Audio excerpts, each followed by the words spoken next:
We'll just give everyone a minute to trickle in.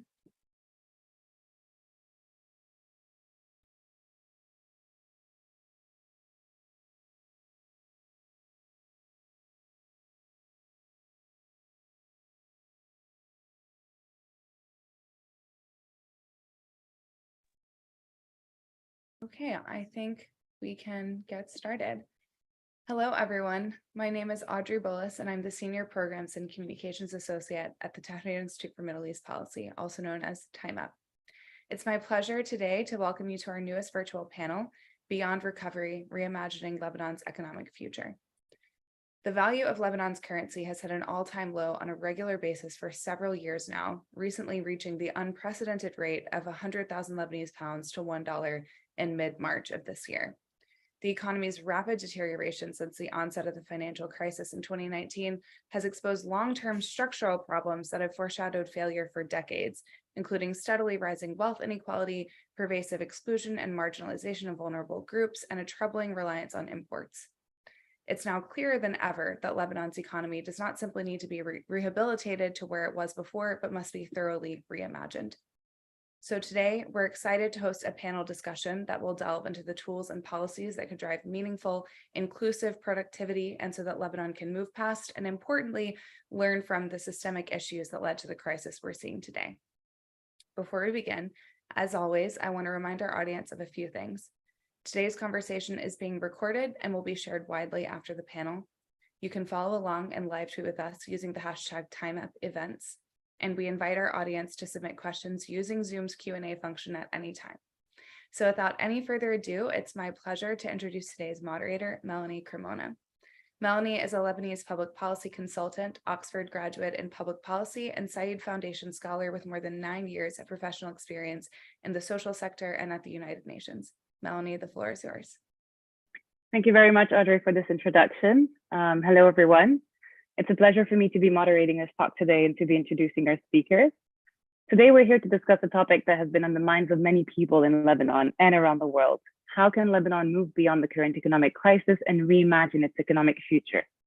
Lebanon's economic crisis is not only a financial crisis, but also a crisis of social injustice. The country has one of the highest levels of income inequality in the world, with a small elite controlling much of the wealth, while the majority of the population struggles to make ends meet. The economic model that Lebanon has been following for decades has contributed to this inequality, with a system of patronage and corruption that has benefited a few at the expenses of the many. This model has led to a huge debt burden, which has now become unsustainable and has made it even harder for the most vulnerable in society to access basic necessities such as food, medicine, and housing. In addition to this, Lebanon's economy has been heavily reliant on imports, with little emphasis on developing domestic industries. This has made the country vulnerable to global economic shocks, such as the COVID-19 pandemic and the decline in oil prices, which have only worsened the situation. Moreover, despite the need for international assistance to address the crisis, Lebanon has been unable to enact reforms necessary for an IMF deal, which has made it even harder to access critical funding needed to address the crisis. These are just some of the issues that have led to the current economic crisis in Lebanon, and they are complex and intertwined. However, today we will not only focus on the problems, but also on the potential solutions. We have a fantastic panel of experts who will share their insights and ideas on how Lebanon can move beyond recovery and reimagine its economic future, with a focus on social injustice and inclusivity. Thank you for joining us today. So without further ado as well, I'm now happy to introduce to you our wonderful speakers. Hussein Cheaito, he's a non-resident fellow at the Tahrir Institute for Middle East Policy, focusing on governance and economic development in Lebanon. He is also a development economist at the Policy Initiative, a Beirut-based research center. Dr. Nada Mora, she's a lecturer at the Faculty of Economics and Business Administrations at the Lebanese University. She's also a senior fellow at the Policy Initiative. Saadoun, a senior researcher and advocate at the Human Rights Watch within the Economic Justice and Rights Division. She currently works on the economic drivers of human rights abuses. And last but not least, Nabil Abdo. He's a senior policy advisor on international financial institutions for Oxfam International's Washington, D.C. office.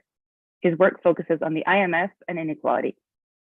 So as we dive into the discussion, Hussein, I'd like to start with you. Most of us are quite familiar with the problems plaguing Lebanon's economy, even before the crisis. What are some key objectives for recovery, and what steps can be taken in the short, medium, and the long term to promote a meaningfully productive economy. I'll leave the floor to you. Thank you so much, Melanie, for the introduction. So I think that we're all very exhausted by the discourse surrounding the crisis, right? Like for the past 3 years, we've been hearing the same things over and over again. The Lebanese economic model has failed us. It's a rentier-based economy that's heavily reliant on services, on inequitable accumulation of wealth. And we often we often hear that we need to move to a more productive equilibrium, but often the conversation ends there.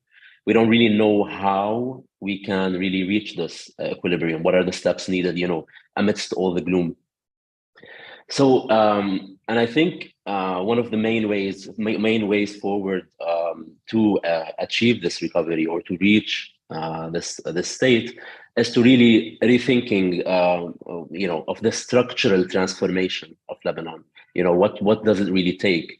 And essentially, when we say structural transformation, we mean what are the elements required for us to move from a low productivity economy to a high productivity economy that is more sustainable, that focuses more on creating jobs, on a more based on an export-led strategy, given the echoing what you just said on the high reliance on imports. Just a quick background on why this is so problematic, and why it's so important for us to think in terms of this structural transformation. For the past decades, Lebanon inflows that came into Lebanon have been, the majority of them, so let's just say 70% of diaspora inflows in terms of remittances, but also in terms of private investment in Lebanon, went into highly service-based sectors such as real estate, basic consumption, tourism, the banking sector.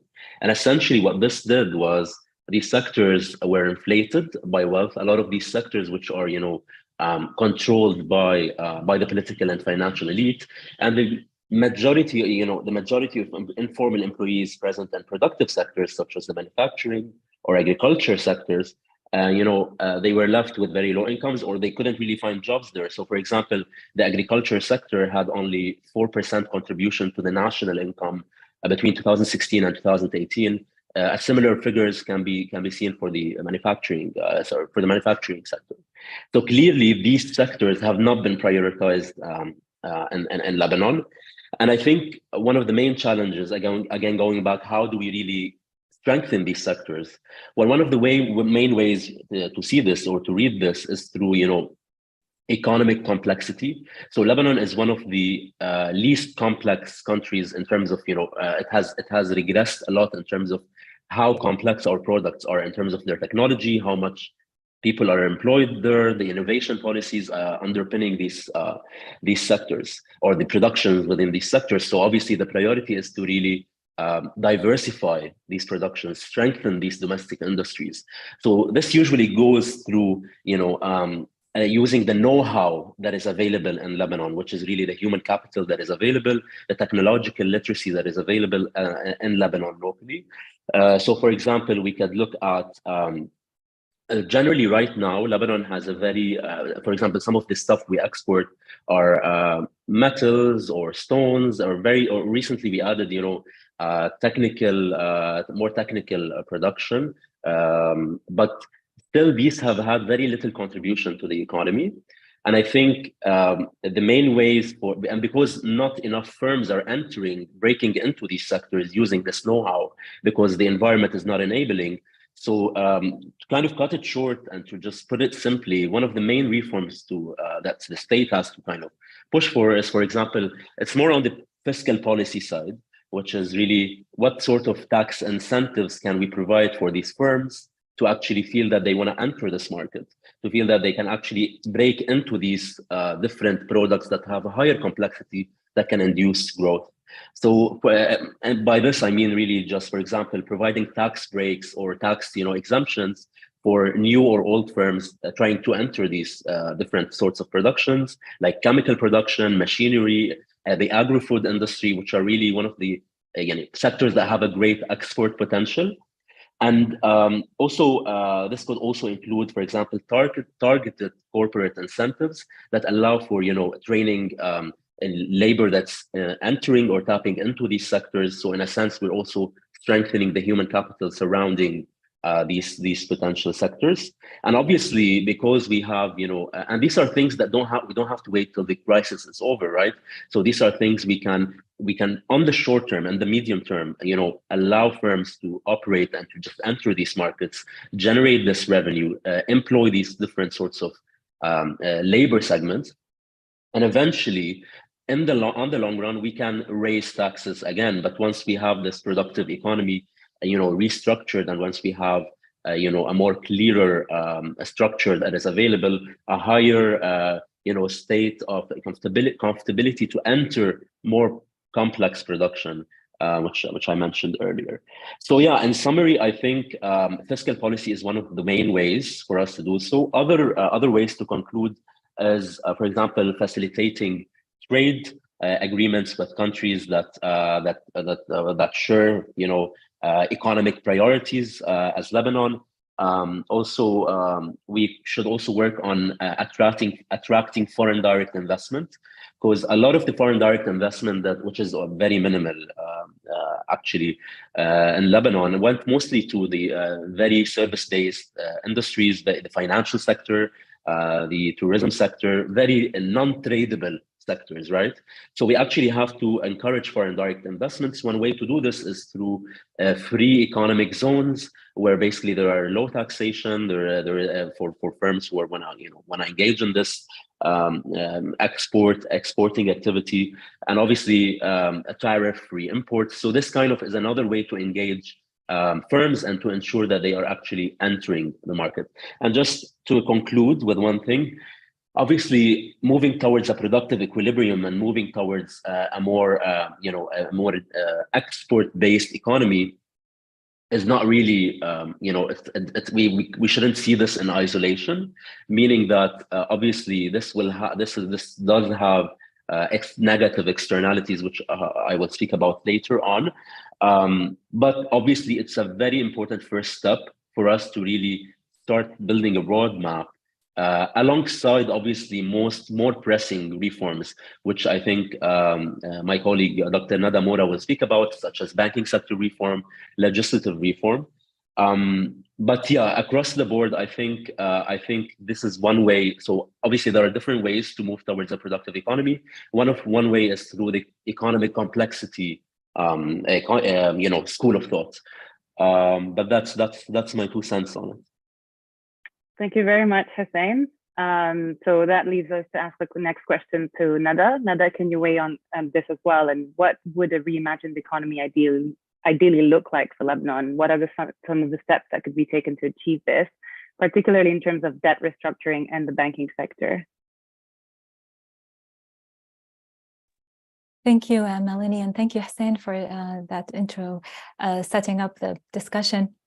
And thanks for Audrey and Hussein for inviting me to this panel discussion in the first place, to give my 2 cents worth, or in Lebanese terms, 2,000 lira worth today, on reimagining this future. As Hussein said, I mean, Lebanon should focus on its comparative advantage. But let me start with the higher level. An ideal future economy should be a growing economy, right, in a sustainable way, and it should be able to sustain these well-paying jobs in the private sector, to absorb the labor force that is increasing. And the metric of success really will be, does a good business opportunity, such as in those sectors that Hussein was talking about, does it get the funding it needs to develop, or is the funding only going to firms that are connected or those who are wealthy, and those projects may or may not be productive, right? So this is the ideal economy we should be trying to get to, and Hussein talked a lot already about the comparative advantage, so I want to focus too much on that.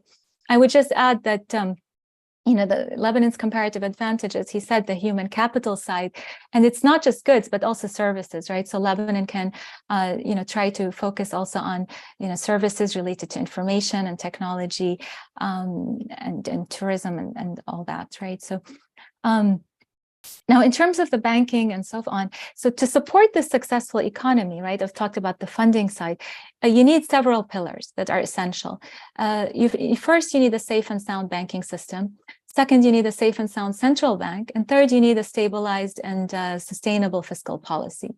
So let me describe each of those three pillars briefly, and how what we learned from this crisis should shape the form they take in the future. So what do I mean first by a safe and sound banking system? It will be first well capitalized. It will be downsized from where it reached several times the level of GDP pre-crisis.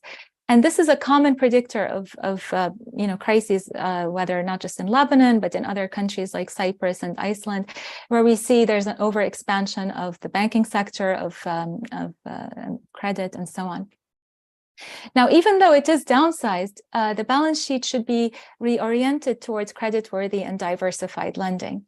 To get that, we need proper regulatory oversight to limit overconcentration to any one sector, right? So whether government, central bank, property that Hussein was talking about, lending to connected firms, we need proper oversight. And we also need to limit concentration of lending to regions. So for example, Beirut received a lot of the vast majority of lending compared to its deposit share pre-crisis at the expense of poorer regions in the north and south. And there should also be limits on mismatches, such as offering dollar deposit accounts only if banks have the foreign liquid assets on hand needed to meet deposit withdrawals. The system also in the future, based on the lessons we've learned, it needs a predefined deposit insurance. So people really know how much they are protected for and the amount that is not protected. And this deposit insurance fund should be funded by fees on the banks upfront, right? So that banks taking riskier strategies and loading up on more insured deposits should pay up more upfront. And depositors should be guaranteed for their principal, but not for above average interest rate payments, right? So we don't want people to, funnel all their savings into the banks that are riskier and they're offering them higher returns.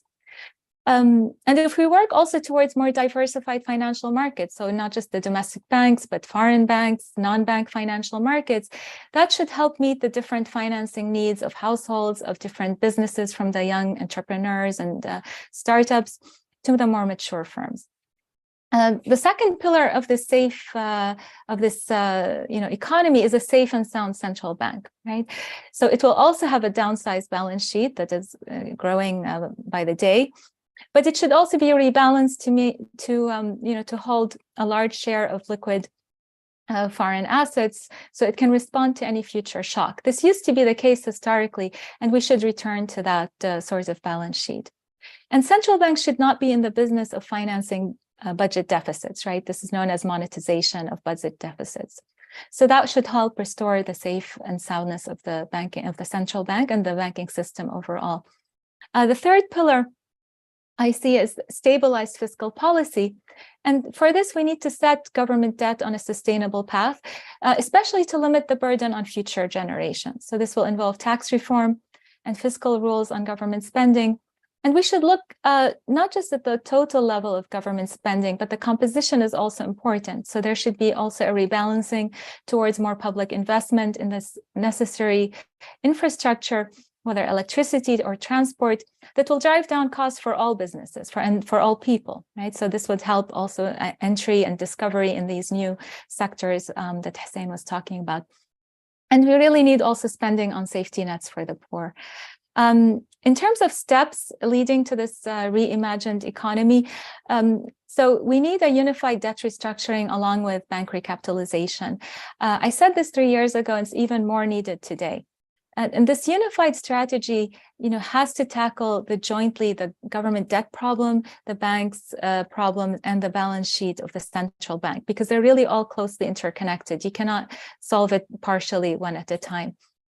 And it has to do so in a way that we do not shift the cost to future generations, right? So to limit the burden on future, we need to involve the current claim holders on the banks, right? So who are the claim holders? Well, you have the shareholders, meaning the owners, and you have the depositors. So there aren't many debt holders in Lebanon. It's basically the shareholders and the depositors.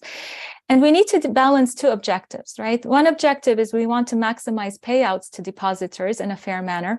so people can reestablish trust in the system and liquidity with time. And the second objective is we have to we have to get the current claim holders to absorb losses also in a fair manner, because there's a trade-off between the current generation and the future generation, right? So for example, equity claims on banks, they pay out in profitable times, but they're designed in a way to take or absorb losses in bad times, right? So and to absorb losses before others, before the depositors. So I can explain the implementation of this approach I'm outlining, which is known as a bail-in, in more detail later. Now, restructuring of the debt addresses the problem from the fiscal mismanagement in the past, right? But present and future fiscal policy also needs to be tackled, right? And so we want to get away from the situation where current depreciation reflects the monetization of the deficit because no one else is currently lending to the government, and this and the loss of confidence in the policy direction or lack thereof, right? And expectations from the future feedback into the present. So we have to break away from this cycle. Otherwise, even if we solve the past, if we continue on this path, it will just be reflected in ever increasing depreciation. I don't know if I have that much more time, but I was going to focus more on jumpstarting growth, and this is related to Hussein's point, and mention some points about how other countries have expanded and encouraged exports. So I don't know, Melanie, if I have a minute or I can stop. We're very here. short on time, so okay. So yeah, I'll stop then. Thank you so much, Nada. Yes. My next question is to Nabil, who's extensively researched social protections and IMF engagement in the MENA region and beyond. So my question is, if an IMF program is able to be reached, what social protection mechanisms should the IMF consider in Lebanon, and how can we build a more inclusive social safety net that do not exacerbate inequalities? Yeah, thanks. And thank you for inviting me. I hope you're hearing me well. So I mean, I think the short answer would be we shouldn't expect much from the IMF on this. So I think it's useful to go back a bit in historical terms on the relationship between IMF and social protection. So I mean, the IMF has been known a lot for, especially in the 80s, 90s, in terms of structural adjustment programs. The SAPs, very famous in the region and all over the world, especially in Africa and Latin America, where they had a really bad impact on welfare systems in general, not only social protection, through privatization, through austerity, cutting back funding on essential services and all of that. And as a result, there has been a lot of criticism on the IMF in terms of the impact of its programs on inequality, on all of those issues, inequality, welfare, social protection, what have you. So, I mean, the IMF, it changed throughout the time. It pushed back, but also it adapted in a sense. So the IMF, the approach of the IMF is now more towards safety nets, and I think it's important to have a distinction between safety nets and social protection. So safety nets is the IMF mantra, if you want, when it comes to social interventions. Usually we call for social protection because safety nets are very fragmented. They target specific people, the poorest usually, while social protection is more of a right. It's more towards universalism, and it doesn't have this kind of charity aspect to it, which the safety net has. I think also Sarah has done a lot of work on that. Maybe she'll expand, I'm not sure, but just wanted to mention this. So what the IMF does is usually, I mean, of course, there are exceptions to everything, but what they usually do is they say, hey, you have a lot of universalized transfers, like subsidies, like all of that. And we know all the stories about subsidies. I won't repeat all this, the idea that subsidies are bad, we should remove them. I think things are really more complicated than that. But usually the IMF says, you're giving stuff to everyone. Not everyone should have those stuff. basically. So let's give to the poorest, because the poorest are the neediest, etc. And when they enter into programs, it entails heavy adjustment of the economy, heavy restructuring, fiscal cuts, and all of that, which are really painful for people, not only for the poorest, but for especially middle classes, etc. But the view of the IMF usually, if you want to interpret it in a very crude terms, is that they see society as considered of the extremely poor or poor and non-poor. There's nothing in between, right? It's not the rich and the others, it's the other way. So they flip the pyramid.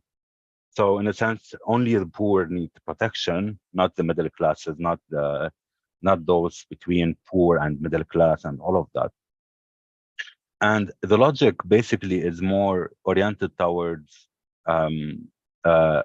like fiscal accounting, if you want, if you can say so, or the idea that how can we cut most of budget of spending, while in the same time having people survive, in a sense. So that's why that's how safety nets enter into action. I mean, in Lebanon, in other countries, in Lebanon we have the anti-poverty program. I forgot its like official name. We have this. We have in Jordan the National Assistance Fund. We have in Egypt the Takaful and Karama, and all of those things. So this is how the IMF intervenes. So they don't build social protection systems. More they focus it, they narrow it to the lowest extent in order to make things acceptable, and at the same time to say, hey, we are protecting the poor. So this is really important to note. And so the IMF usually the flagship that they have is social spending floors, which are floors they set in programs that are usually soft conditionalities regarding minimum spending on social spending. There's a lot of issues around that, but basically what we have seen, for example, from 2010 to 2019, that basically 50% of those floors or for those targets were met, whereas 80% of austerity targets were met. So it shows how deprioritized the issue is in terms of IMF loan programs. In this course, those issues the IMF values a lot, but when the rubber hits the road, it's not the case. So I think we should be aware of that. And like self-promotion here, so like next week we're publishing a new report on that, which has like a lot of data. So look out for it. So what I wanted to say, I mean, I think I should wrap up, right? Or I have more time. You have 2 minutes. Okay. Oh, great. So what I wanted to say is that we need to be aware of this kind of dynamics and not throw a lot on the IMF and not expect from them a lot. I mean, ideally, I mean, I know the situation in Lebanon is so dire in terms of financing. The state is bankrupt. We have this crisis and all of that. But I think if we are reimagining the economy, we should be ambitious, right? Because reimagining is not within the bounds of what the situation is right now, but it should be. So any kind of program or any kind of reform that we should have should build the basis for universal social protection, and not for the fragmentation that we have right now in Lebanon, and not for the narrowing that the IMF and the narrow targeting that the IMF focuses on. So I think as long as we put a path or a basis for social protection, universalist social protection policies, and not safety nets, I think this is the start, and it is about how we build for it, how we fund it, and here fiscal policies are really important, like redistributive fiscal policies that, I mean, I think social protection can play a major role in redesigning the economy. And I think, do I have a minute just to comment on something? Just a minute. Okay, a minute. So I would like to comment on something that my colleagues have said. So first, I mean, in the idea of reimagining the economy, I'm really suspicious about, for example, the free economic zones that we have seen around the world, that they entail a lot of labor violations, like lawless zones, which have like in terms of tax exemptions. And if you notice, like, free economic zones around the region and in the world, see Jordan, like, you don't have to look really far. You can see how miserable the situation is. So I think we need to also, like, get over a bit of those kind of frameworks and to reimagine really an economy that within the bounds of the imagination, but not also to replicate a certain kind of system that has failed elsewhere. And one other thing is, maybe I'll talk about it in the second question. That's the Thank you. All right, sounds good. Thank you very much, Hussein. We have a very little time to move forward, but if just very quickly, I do agree with Nabil on, the dangers of models like, the free economic zones and, the tax breaks, the tax cuts. And this is something I kind of like shed light on. Obviously, this very kind of static model of shifting towards a productive economy, the different tools that are available, one of which is this free economic zone, should go hand in hand. And this is something I will talk about later with, better labor regulations, more of a, understanding of the economy, imagining an economy that's based on care, that's based on, labor inclusion across the wide social spectrum. So obviously, and this also, there's a lot of regulations that can be done at the level of businesses as well. So beyond just the labor code and beyond just social protection, the way these businesses functions and the way, they extract, surplus from these workers and working conditions, there's stuff that could happen at that level as well. So I think we are definitely in agreement, but obviously this is just the, just mapping out how a shift towards the productive economy could look like potentially on the long run for Lebanon. Great, thank you, Hussein. Now I think it would be interesting to look at a comparative lens. So I'll ask my next question to Sara. Sri Lanka reached a staff level agreement around the same time as Lebanon and has faced similar challenges like pervasive systemic corruption, but the IMF somehow just approved a full program. What should we understand about the case of Sri Lanka in comparison to Lebanon, and what lessons can we learn from its experience? Thank you, Melanie. So I'm generally an optimist, so I really am uncomfortable with my role in this, because really what I need to bring in is the political will side, right?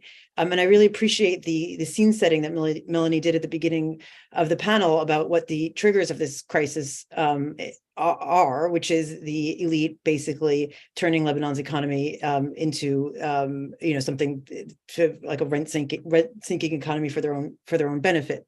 And so when you're kind of coming out of the crisis, the question becomes like, how do you address that aspect? An IMF loan, you have kind of two pieces of in getting to an agreement. You have the what the IMF's policies are, which Nabil started to kind of describe, where moving from general subsidies to targeted safety nets, et cetera, et cetera. But then you also have the government and what the government is willing to accept and to implement. And so in Sri Lanka, the delay was actually around financing assurances for debt restructuring, but the government had to begin to implement certain conditionalities, prior actions, in order for the loan to be approved.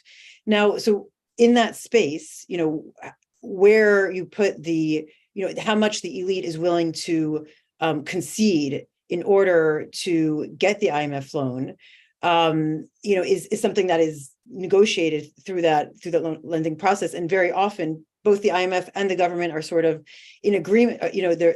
Their perspective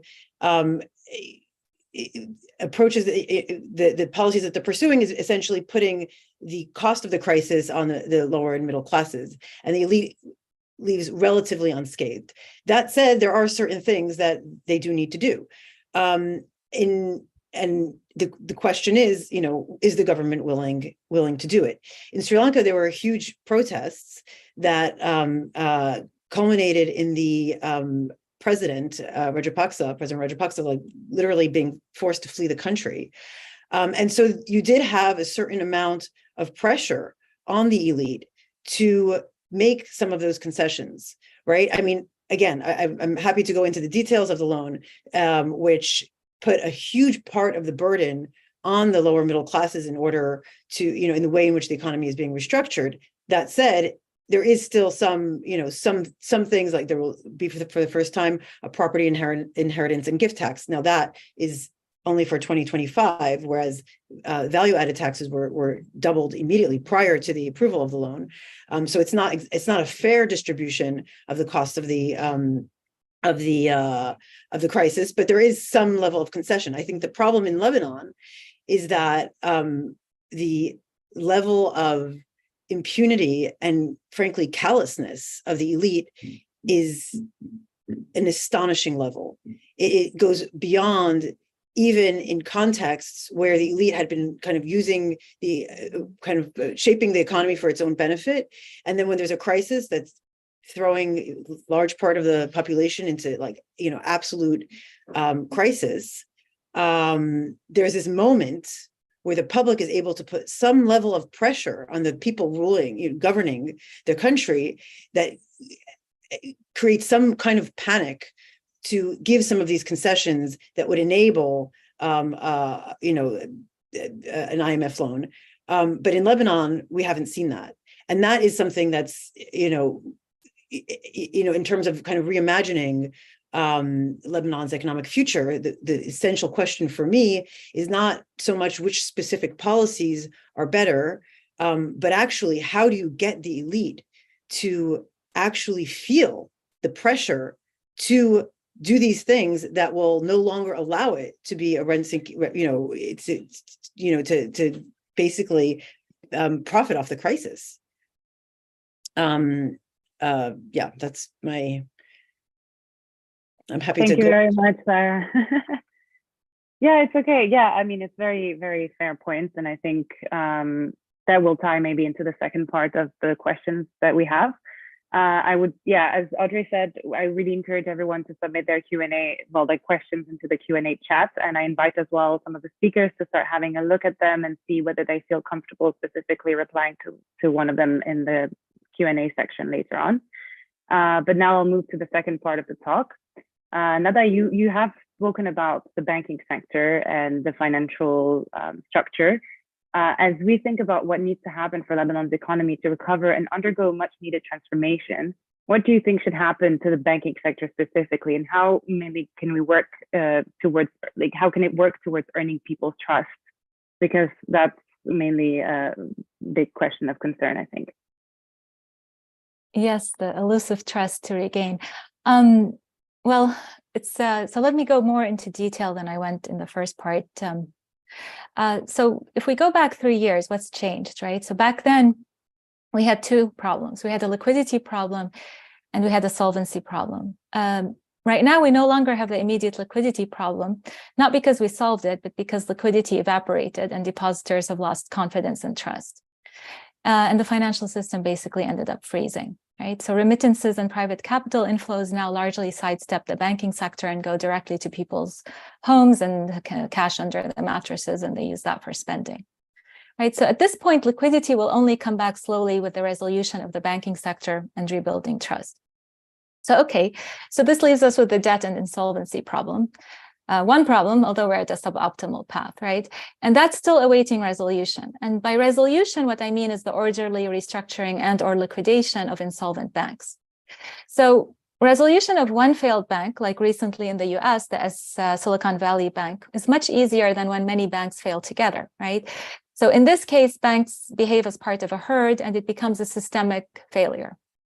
When many banks fail, but the country's fiscal position and central bank are healthy, that's still much easier to resolve than when many banks fail and their assets are tied up in dollar claims, which the central bank cannot print, and there are dollar claims on an impaired central bank whose net worth is negative because of accumulated losses. And the fiscal position on top of that is also precarious. So these banks essentially have become, they failed altogether and they become too many to save. So lessons from banking problems elsewhere, how do we deal with such a situation, such as Cyprus, to a lesser extent, Iceland, Japan. The first lesson is, do not delay resolution, right? So in Cyprus, it was delayed by 9 months. And by that time, in a similar way, by the time capital controls were imposed, a lot of the capital had fled. In Japan, it took close to 10 years to resolve. So in Japan, it wasn't a capital flight. It was just what became known as a zombie banking system that went on for 10 years, essentially insolvent, lending to or renewing loans to the firms that were basically not performing loans. So 10 years, right? So Lebanon is heading in that direction. We're not there yet. So that's good news for us. So the second lesson is avoid full bailout by the government, right? So taxpayers should not bail out failed banks, right? So we should, use that principle. So therefore, what does that leave us with? Well, bail-ins are better, right? So the resolution, the bail-in resolution that I alluded to in the first part was used in Cyprus, and it was, later adopted overall in the European Union as the Bank Recovery and Resolution Directive. So let me go into a bit more detail than I went. And this is where people essentially who hold claims on the banks participate in the resolution costs in the order of priority of claims. So we said in Lebanon, we have shareholders and we have depositors, but you can also rank shareholders and then followed by large depositors, followed by small depositors. And with large enough losses, basically what happens is equity, the shareholders, first gets wiped out. In the Lebanese case, equity was only 22 billion pre-crisis, and it's since gone down by half. So instead of banks raising capital, the capital base has, is gone down. And then deposits or part of them end up getting converted into an equity share. So essentially, the old depositors become the new shareholders of the bank. Now, the advantage of bail-ins in Lebanon, and then I'm going to talk about challenges, right? Because you always will have a challenge in the case of Lebanon in the political economy. But let me first outline the advantages. It's better than nationalization due to the paralyzed and corrupt political system we have here. It does not reward irresponsible strategy that the banks took leading up to the crisis. And to the extent that capital and deposit flight by existing shareholders and connected large depositors already took place before any capital control law has been put into place, well, this can mean that the remaining large depositors are not as connected. So these newly promoted shareholders become responsible essentially for the decision-making at the bank, such as appointing board of directors, getting executives to manage the bank, and so on. Of course, this will provide an incentive for existing shareholders to repatriate funds if they wish to retain control of their banks, right? So it has an inbuilt system if you want to get the capital back to the country. Now, the challenges in the implementation, as you can already see, well, the most challenging is to pass legislation enabling it, right, at the resistance of the existing shareholders. Right? They're going to lobby against this. So one option is maybe have it as part of IMF conditionality. In the case of Cyprus, it was there was also resistance from the banks, and it was essentially, called on by the EU and the IMF and so on. So the second challenge is there's no deposit insurance really to speak of that was predefined, unlike in the Cyprus case. So we need to decide, now after the fact, about the threshold below which, small depositors, or what we will define as small depositors, will be protected.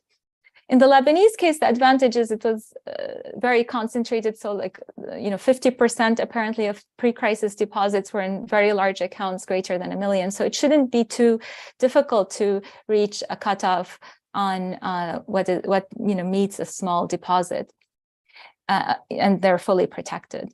Now, deposit claims, another point in terms of challenge of implementation in Lebanon is deposit claims should be valued based on the principle. I believe I talked about this point earlier. So we should exclude interest payments, or at least all those that were, more than reasonable pre-crisis, in terms of when we're valuing depositor claims.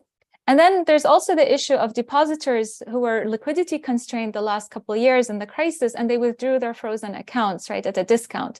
And so, it shouldn't be that only the ones remaining who are maybe less liquidity constrained and more able should be the ones that get a payout. So for fairness, we should take into account those as well. And excessive bank profits should be clawed back and added to public funds, right? So to avoid the case of Silicon Valley that was paying bonuses on the very day it failed. So as we're implementing it, we need to make sure that there isn't, channeling out of the profits. Okay, so far we've discussed the allocation of losses. I know I'm tight for time, but let me just say, as I alluded to earlier, you don't have, it's difficult to estimate losses in the Lebanese case.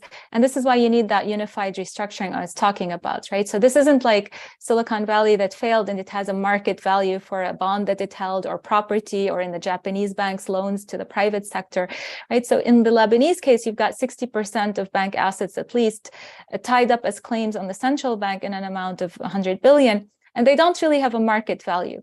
So here are some guiding principles for how we, get the losses and estimate them before allocation. And ultimately, the first part of those three, the central banks, the banks, and the government, well, one of them, the central bank, is really backstopped by the government ultimately. So for example, in the US, when the Fed makes profits, it gets returned or remitted to the Treasury. And when they make losses, the Treasury covers them.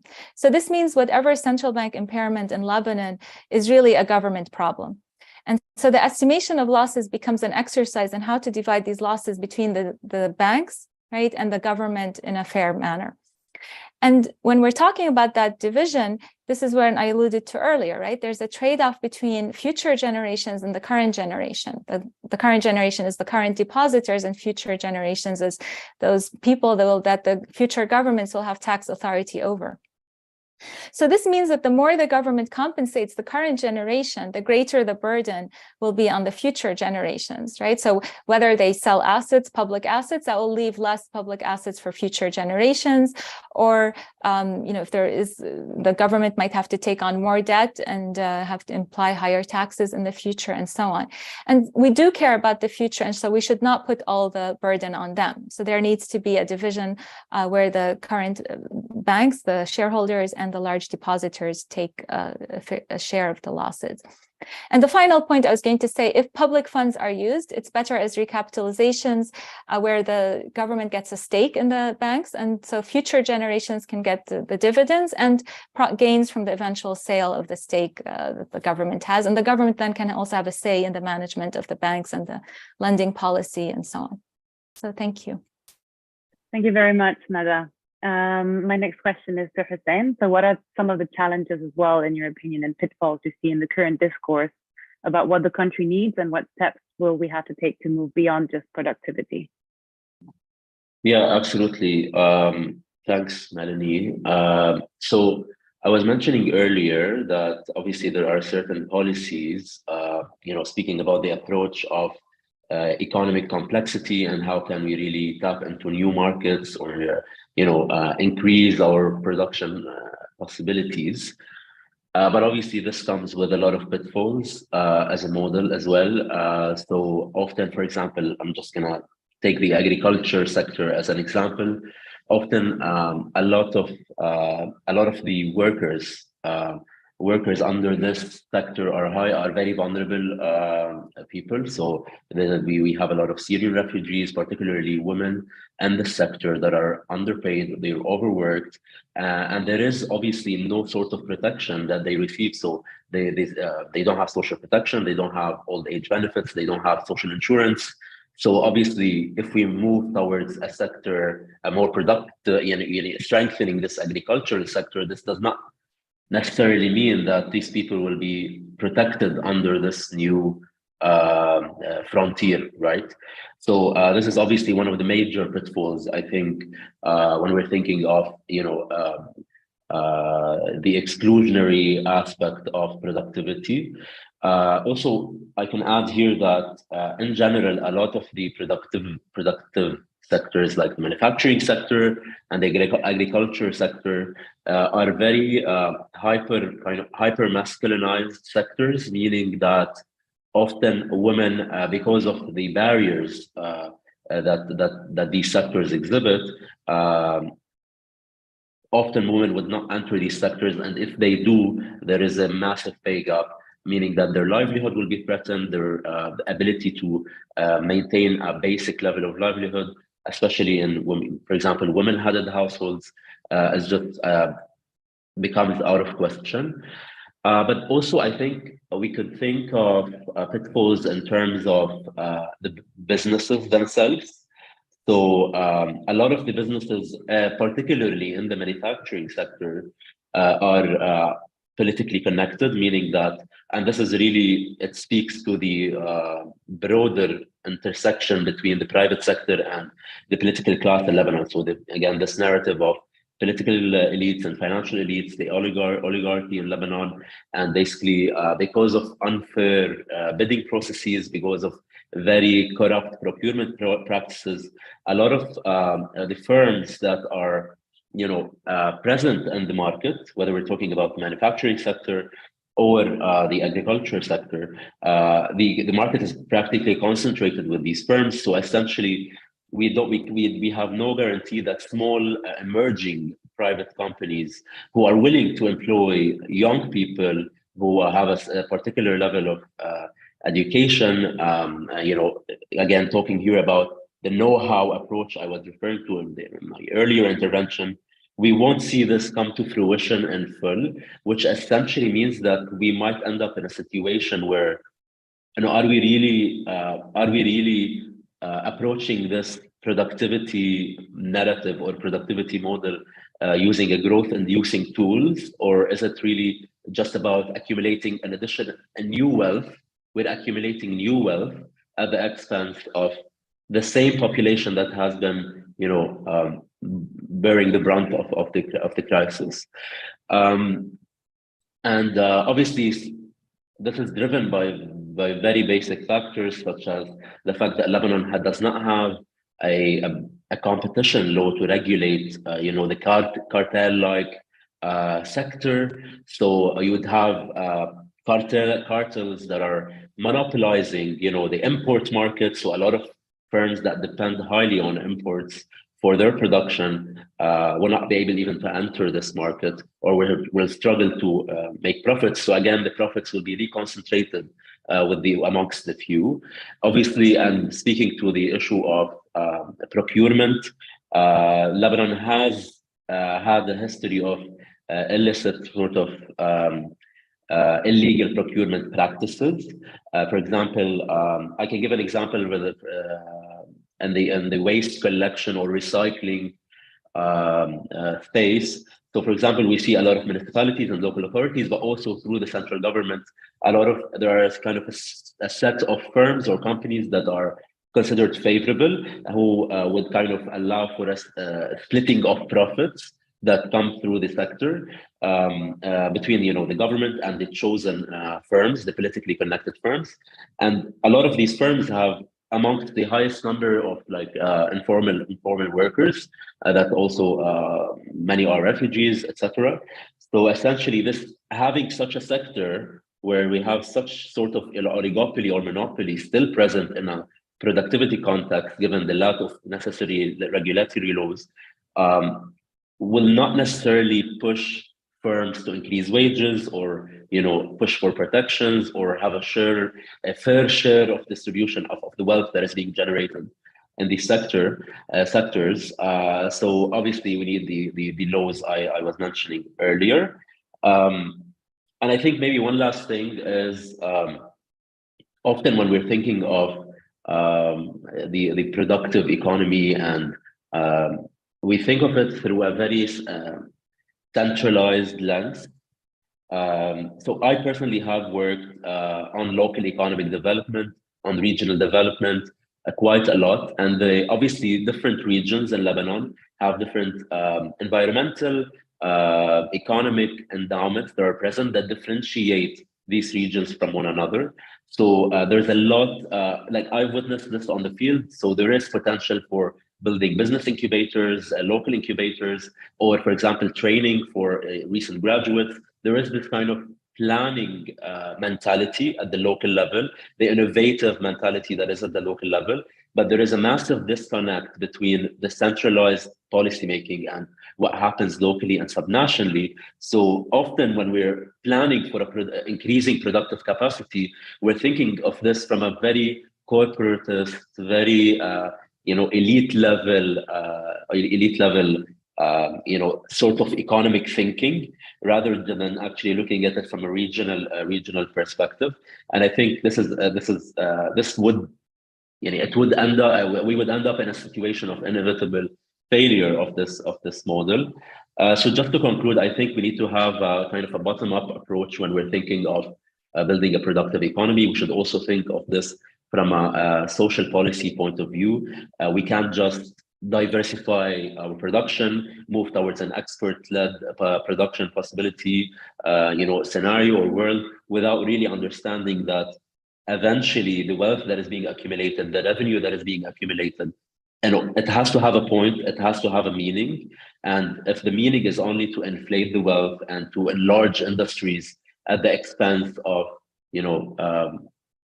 including the entirety of society or the people who are qualified to be in these sectors, if the focus is not on this, it's strictly on generating wealth and generating capital and pushing the capital more and more, I think we lose a sense of the policy making in this space.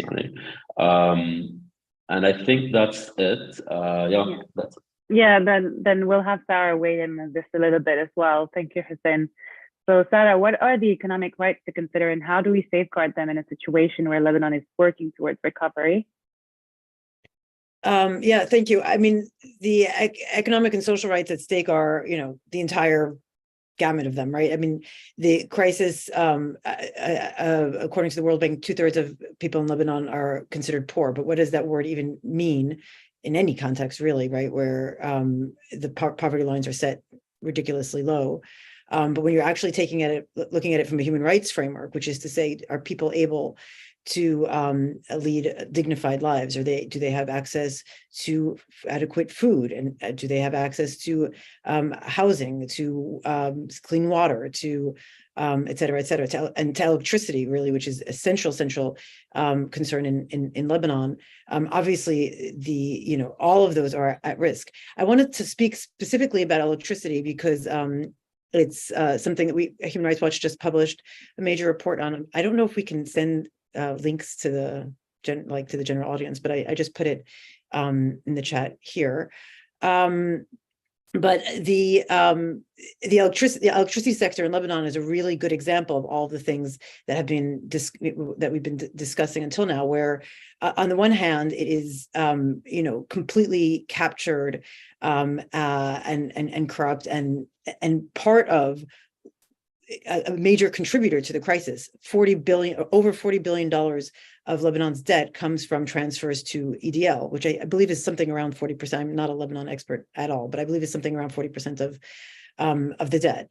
And so, clearly that needs to be reformed, right? Like that's not a sustainable solution. And I saw there was also a question around degrowth in the Q&A, right? Like, I mean, think when we start bringing in the sustainability of the economy, I mean, this is not, a working solution, particularly since the shortages of electricity force people to rely on generators, which are extremely expensive, which mean that, a lot of people don't actually have access to them. And so that deepens poverty and inequality. They're create enormous amounts of pollution, which is, contributes to health risks. I mean, there's, obviously the electricity sector needs desperately to be reformed. The question becomes, how do you do that while safeguarding rights? And this is, I mean, I think this question is brought to like an extreme in Lebanon that is, really quite traumatic. But this is actually a question that exists everywhere, as Nabil was touching on, where one of the major policies that the IMF is pushing in its loans is subsidy reform. I think I did this. I actually did the analysis and read 32 IMF programs approved between March 2020, so at the start of the pandemic, and March 2023. And I believe I'm going to get the number wrong, but I believe something like 17 of them had some sort of subsidy reform, right? So this is a major way in which the IMF and governments are trying to sort of reduce the cost burden on their budgets, while also, you know, using language around sustainability, et cetera. But as we know, removing these subsidies has an enormous impact on people's ability to afford electricity, which is it's so integral to rights that Human Rights Watch is actually now considers it a human right, electricity itself, because it's so important to realizing other economic and social rights. And so for me, the question of how to do this correctly is a question of sequencing, where, for example, the IMF just published a paper on Lebanon, a proposal for tax policy reform, which incredibly had a proposal for a diesel excise tax, which, you know, you would think, okay, that makes sense, so moving away from fossil fuels, et cetera. But you take a situation like Lebanon, where a lot of people rely on diesel power generators and already are completely unable to afford the cost of electricity, and how would that exacerbate that? Human Rights Watch conducted a survey in Lebanon and found that 90% of respondents, so 9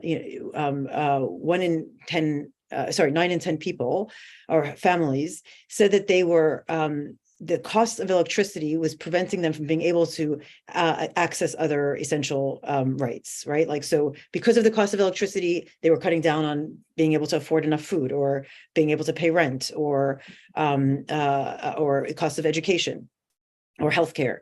And so getting this right is an absolute essential from a human rights perspective, which doesn't mean we leave the situation as it is. It means that first, we find a way to ensure the access and affordability of electricity. And here, the key thing is investment in renewables. And this is something that has always just absolutely shocked me, not only about Lebanon, but about the Middle East in general. There's where electricity is such a huge part of budgets, and there's so little investment. I mean, it's the Middle East, right? They're like solar energy, right? Like it's not that complicated, except it is complicated because of what I was speaking about earlier, which is the way in which the people who are empowered to make these decisions are actually profiting from the status quo. And so in order to shift from this like horrible electricity subsidies system to investment in renewables, you need to actually take on the vested interests. And that's where I actually think, sorry, I don't know if I'm over time, but I feel like I was under time last time. So maybe I pull a minute from my previous. Yeah, no worries, it's okay. I just want to make one more point, which is this is where I feel like the sort of triangulated interests between the IMF, government, and public becomes really interesting, because for, you know, a lot of issues, you know, the IMF is the problem. And a lot of issues, the government is the problem, and then the Venn diagram, you know, is a lot where they overlap. But here, I feel like the IMF does not have a vested interest in Lebanon not investing in renewables, right? I mean, there's a question of fiscal space, but an IMF program can theoretically take on those vested interests and actually include investment in solar and wind energy as part of the program. That said, then you get to the question of, is that something that they'd be able to sell to the government, and the government would actually be willing to do? Because here we get to the other problem, which is the current government does not seem to feel any pressure to make any concessions at all to kind of get out of this crisis. And so, I mean, it's not a very hopeful note to end on, but you know, I think the key thing is you know, in terms of, you know, how to safeguard rights, is in thinking about the structural reforms that are needed, is to actually ensure that the sequencing is right. And just to echo Nabil's point, to you know, absolutely reject this framing that says we can do all of these things that we acknowledge will make life even harder for people who are already, you know, beyond struggling, but it's okay because we're going to increase cash transfers to you know, a small segment of the population. cash transfers to a small segment of the population does not offset the, absolute, destabilization of, particularly in a place like Lebanon, of triggering even higher prices and more difficult access to rights. Thank you. Thank you very much, Sarah. I guess our last question is for Nabil, considering as well that we have some questions in the Q&A that we'll address. Nabil, we've spoken about what Lebanon ideally needs for its economy to be turned around. Does the staff level agreement reached between Lebanon and the IMF set the country on the right track? And what are some of the challenges you can foresee? And how could Lebanon most effectively benefit from an IMF program? Yeah. Okay. So I think the way the staff level agreement or the program is being formulated, I think it gives away a bit how things are likely to go. So maybe just to dispel also some issues on the IMF. So there is a general feeling in Lebanon that the IMF is this, like technocratic institution that only cares about having the economy straight, which is in part true. I mean, they do economic reforms and to stabilize the economy. But in the same sense, the work of the IMF can be deeply political as well. So, you have a staff level agreement. I mean, the prior actions, I think they need to be done. I think Dr. Nada talked about them. She touched upon some or all of these measures that need to be done. But I think the problem is more than what the prior actions are. So, I mean, one possible scenario is that if the shareholders that are involved in Lebanon, the IMF shareholders who are involved in Lebanon, can reach an agreement on how the political process will move, they might also bargain on to what extent the prior actions will be implemented. This is one thing. And we've seen this happen elsewhere. It's not like Lebanon is a special case and we are a unique country and no one is like us, So this is one. The second thing is the way that, there is a letter of intent, which sets the economic policies that the government intends to do in order to get the IMF program. And there have been reports, it was leaked, obviously, like everything. I mean, it's good it was leaked because we need to know. But also it is, the reports have said that actually it was IMF staff who wrote it, not the government. I mean, if this is true, also this means also it indicates on how the seriousness of issues, but also to what extent the IMF is involved, and I mean the best possible outcome where for an IMF program is usually when it feeds into countries' plans, right? And if a country doesn't have a recovery plan, the IMF program won't do much, in my opinion. I mean, so the IMF programs are usually the best at rebalancing books, right? Handling the balance of payment crisis, limiting fiscal deficits, all of that. But it's not for long-term economic recovery and reimagining the economy, right? But in the same time, what you have seen in the region, I think also what we should know, as Lebanese, is that, I mean, the IMF won't just come here for 3 years if the program goes ahead and we'll have a program. And I think I've said it before. It's like it's probably will have successful IMF program. And here it puts things into perspective again, because one of the issues the IMF is we tell them, hey, like, what are you doing? Why this excessive austerity? Why you're doing all these cuts and all of that? And then they say, hey, it's just to stabilize things, and then things will move just because we're like a doctor. That's what they say. That's the preferred analogy. We're like a doctor and have a heart surgery, and then it's okay, great. And then you see, like in places like Jordan, the IMF has been there since 2012. Like, I think they have like 4 successive programs. Egypt, we're heading that way as well. Other countries, in Argentina, they give a loan to in order to finance the repayment of the previous loan. So I think the myth of crisis, IMF intervening in crisis only is a bit, we should reconsider it. And if the IMF will be in Lebanon for the coming years, then it will be through a set of short-term programs, which is very narrow sighted in this sense.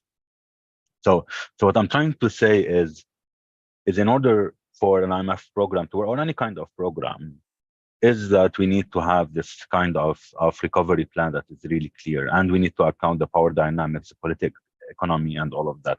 And this we don't have in Lebanon, because also there's no engagement, there's not enough pressure, and all the talks about recovery in Lebanon is just more about like general slogans, you know, like we need accountability. Yeah, okay, great, everyone needs accountability, but what is beyond that, right? And talking about corruption is not enough, because corruption is not only the only thing that's wrong in the country. It's pervasive, yes, but there's are things that are deeper. So I think when we have this kind of issues, we can say, hey, IMF program can help or cannot help, and that they can.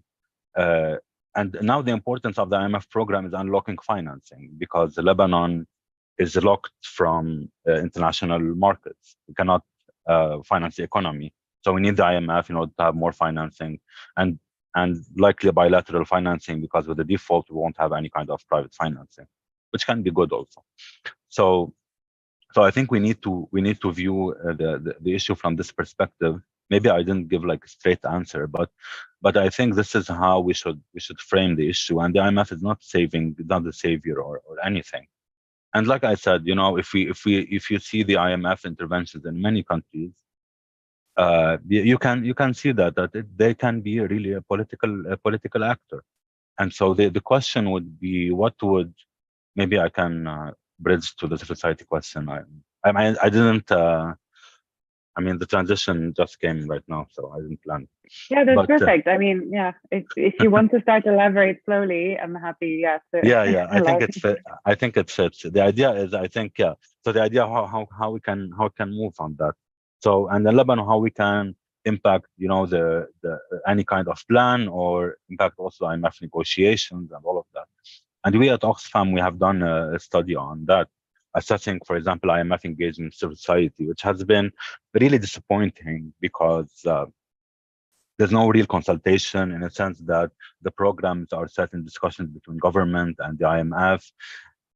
And I mean, I won't talk much about this study, but what we found is that in countries where you can impact actually the program is when you have inability to obstruct, right? So civil society or movements, they can pressure, they can impact change, as long as they can be threatening, in the sense threatening to how things go. And this, I think, we had in the revolution and the uprising, but later we don't have it. And this is, I think, a crucial time to have this kind of pressure. And it's not only pressure on the IMF, it's also pressure on the government, but it's also about how do you build movements that can really be an obstacle to that. And I think the way the engagement with the IMF is done right now, I think it's really worrying, because so from what I gather and what I am observing, so the IMF, they're meeting with people who really love them, right? This is one thing. So this is not very helpful. I mean, if you meet with the IMF and say, hey, you know, like there's a lot of corruption, you need to do something about it, and you have a great plan, but you know, no one to implement it. I mean, what we're doing is like, okay, it's an echo chamber and patting each other on the back, the IMF and civil society. And this is not what should be done. So it is about how to create a coalition, how to advance your own plans, and how to have this kind of long-term vision, and use all the assets that you have, which also includes, you know, building power, which also includes workers, which also includes all segments of civil society. Because I mean, at the end, this is not technocratic discussion. Yeah, it's not about, yeah, I mean, great, you can have all these reforms, banking sector, economic reform, productivity, etc.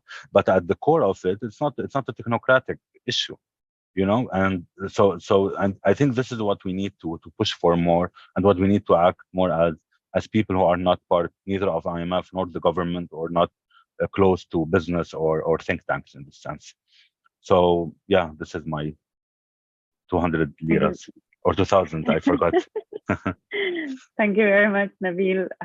Sarah, would you like to jump in a little bit on what Nabil had mentioned and elaborate?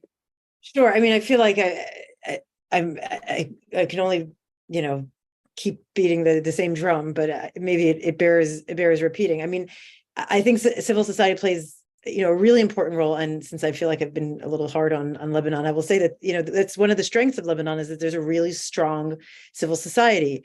And, when I think about negotiation, and I kind of visualize these backroom negotiations, right?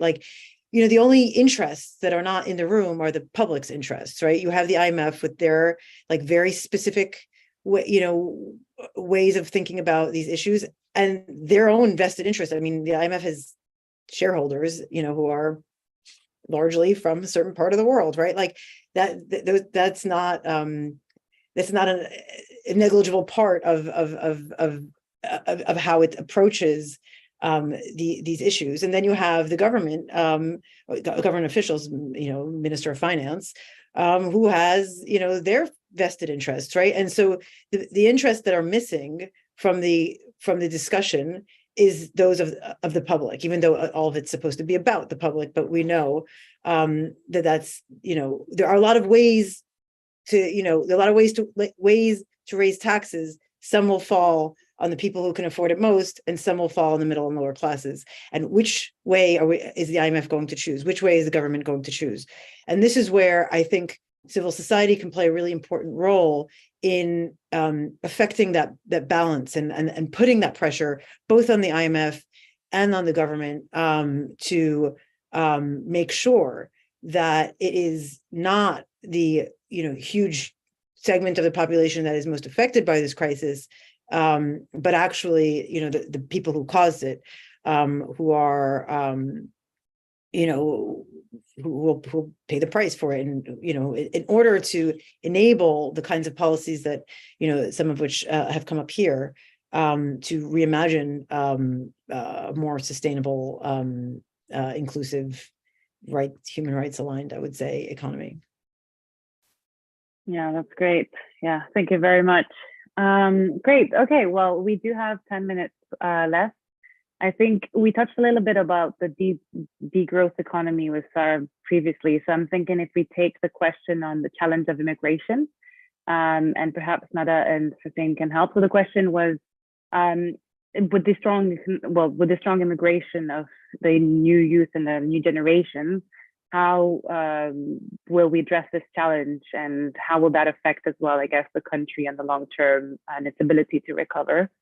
So who would like to speak first? Would you like to, Hussein, do you want to jump in? Sure.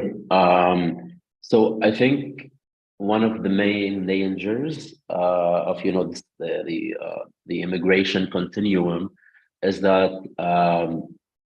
in a sense it would kind of stall because obviously Lebanon across time has had this policy of, let's just say, exporting people in return for foreign capital. Like, this is at the heart of what the Lebanese economic model is, and it continues to be. But also it's, in a sense, stalling this urgency to conduct real reforms on the ground. So reforming sectors that would actually create jobs for these youth, jobs that are sustainable, that are well paid, and also that would strengthen their skills on the job. So one of the main risks, obviously, when a lot of youth are immigrating, especially highly educated youth that are healthy, that are young, we end up in a situation where there is a kind of a mismatch in the market. So a lot of the skills in the Lebanese market would no longer be in demand. So we end up in a situation where people are trying to access jobs, but then they're not qualified enough to access these jobs. So we end up in a situation of like a skills atrophy of sorts, where with time and as the longer it takes for people to secure jobs within their chosen sectors, or the sectors that are in line with their qualifications, there is this kind of sort of skills vanish mechanism, which will obviously have far-reaching impact for years and years to come. I also think that from the business side as well, there is a kind of a likelihood of jobless recovery, in the sense where we end up in a situation where, okay, so we are recovering, we are building up the economy, but then firms would not necessarily feel the urge or the necessity to increase their hiring rates, or would kind of have limits or very strict quotas on hiring with with whatever they have in terms of labor force.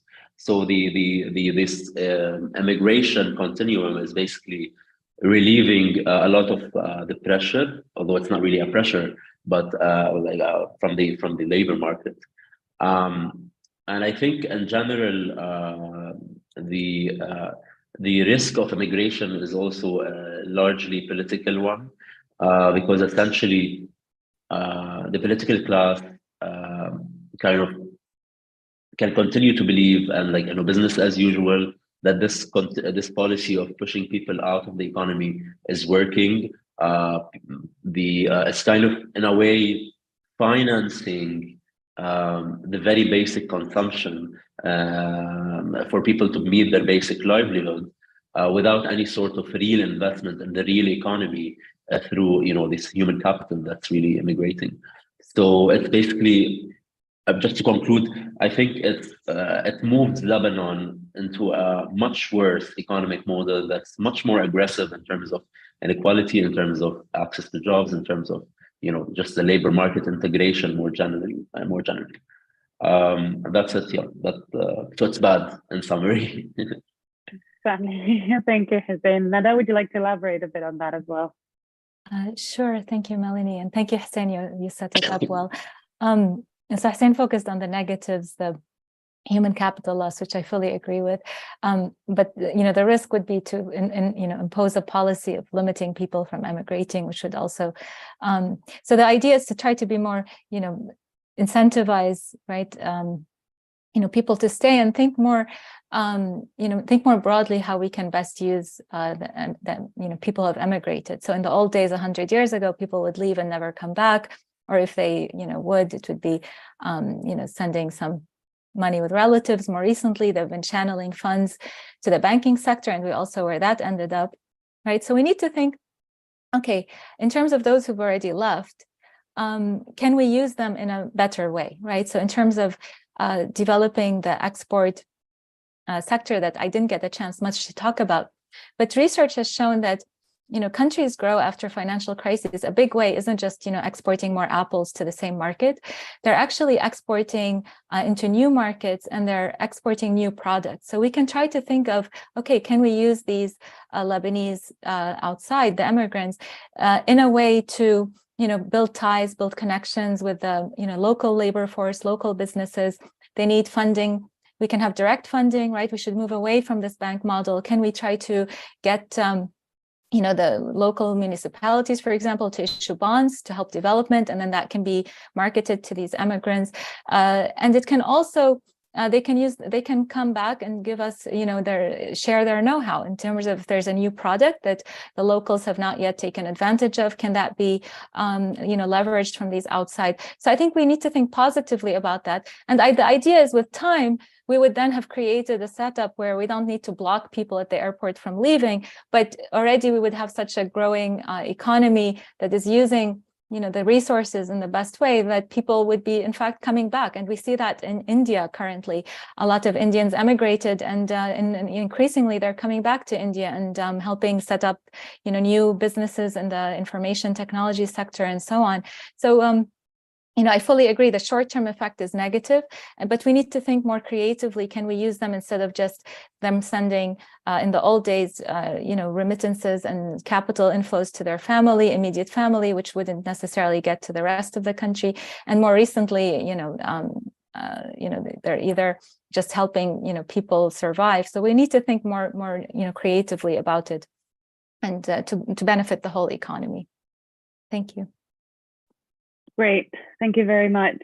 All right. I mean, we have 2 minutes for just one last question, I think, that could really be interesting to address, is that there's a queer and gender blind idea about the IMF plan that's often criticized. I'd be interested to hear about the how can we make sure moving forward that we have a more queer inclusive and gender inclusive strategy. Perhaps Nabil or Hussein want to add anything on that specifically before we wrap up? The IMF, you mean, or the government? Yeah, I mean both ways as well, how we can ensure that also those communities are included in those reforms. Well, I mean, yeah. So the IMF views like gender in general from an instrumental point of view. So it's like, I mean, today the managing director, Kristalina Georgieva, was talking about the curtain raiser for the spring meeting. She said, yeah, 35%. If we close the gender gap in employment, we'll have 35% increase in output. Okay, great, but that's not the point, right? It's not. We have gender equality and all of that just because to increase economic productivity. The idea is more, and I mean the IMF is a bit also, it's a bit contradictory in a sense. So one of the hallmark also policies of the IMF is to push, is for example, especially in the region, is the public sector, right? Public sector is bloated, it's too big, we need to trim it. But most women in the region prefer, like, I mean, public sector is dominated by women in a sense because it offers decent jobs and salaries and maternity leave. So yeah. So when the IMF pushes for limiting the wage bill or reducing it, it means that's what happened, more women unemployment. At the same time, they say explicitly, for example, yeah, the public sector is too generous, which is preventing women from seeking jobs in the private sector. But the private sector is only offering precarious jobs. So the answer is not informality. So, I mean, the short answer is what I said is before. It's not like, it's not about issuing recommendations. It's about how you can ensure, yeah, that these are in a recovery plan, in an IMF program, etc. It is about pressure. Talking to the IMF, just sitting with them, it would be nice to if you did that. It's yeah, okay, great, we love this, but they won't include that. And in the same time, it is because IMF programs are more about fiscal adjustment. So what is more important is the limiting deficit. So when you're faced between choice between limiting deficit and increasing spending, say on gender-related programs, on social issues in general, I mean, usually countries choose to cut deficit and ignore those because if they cut deficit and they do what the IMF tells them in terms of deficit and creating primary surplus, if they do it, they will keep the loan. If they don't do it, the loan will be suspended. But if they ignore the other social issues, the loan will still continue the program. So also here, countries face a trade-off, and that is forced upon them by the strict conditionalities of the IMF. So it is also about that. But like I said, it is about how we can force such changes and into the discussions. I think this is the most important thing we should think about. Thanks. Thank you, Nabil. Hussein, you had something to say, but we have only 30 seconds. So yeah. I agree 100% with what Nabil said. I just want to say that on the queer blind issue, I think the main problem with this is that at the level of international financial institutions or at the level of government, we're at the point where actually there is no recognition of the existence of queer people, and there is no recognition of the existence of social structures that are not traditional. So often a lot of the programming around IMF funding or budgeting in general does not take into account this aspect, the sort of jobs these people are in. So yeah, I think the starting point should be a point of recognition, and then policies come after. Yeah, thanks. Unfortunately, we're running out of time. So I just want to thank you so much, Hussein, Nabil, Sarah, and Dr. Nada for such an important conversation. And thank you, Melanie, for beautifully moderating this discussion. I just want to mention this conversation is part of a larger commitment and body of work by TIMEP on Lebanon, including its economy, civil society, accountability, and more, as well as political economy across the region. So I invite you to explore our work further on timep.org and to follow TIMEP as well as these excellent panelists that you've heard speak today on Twitter, Facebook, LinkedIn, and wherever else to stay engaged with our work and theirs. To our audience, thank you so much for joining us and contributing so much to the discussion. You make these conversations so much richer with your engagement. And a huge thank you to the TIMEP team who made this possible. Have a great day, everyone. Thank you, Thank Audrey, you. as well. Thank Thank you. Thank you.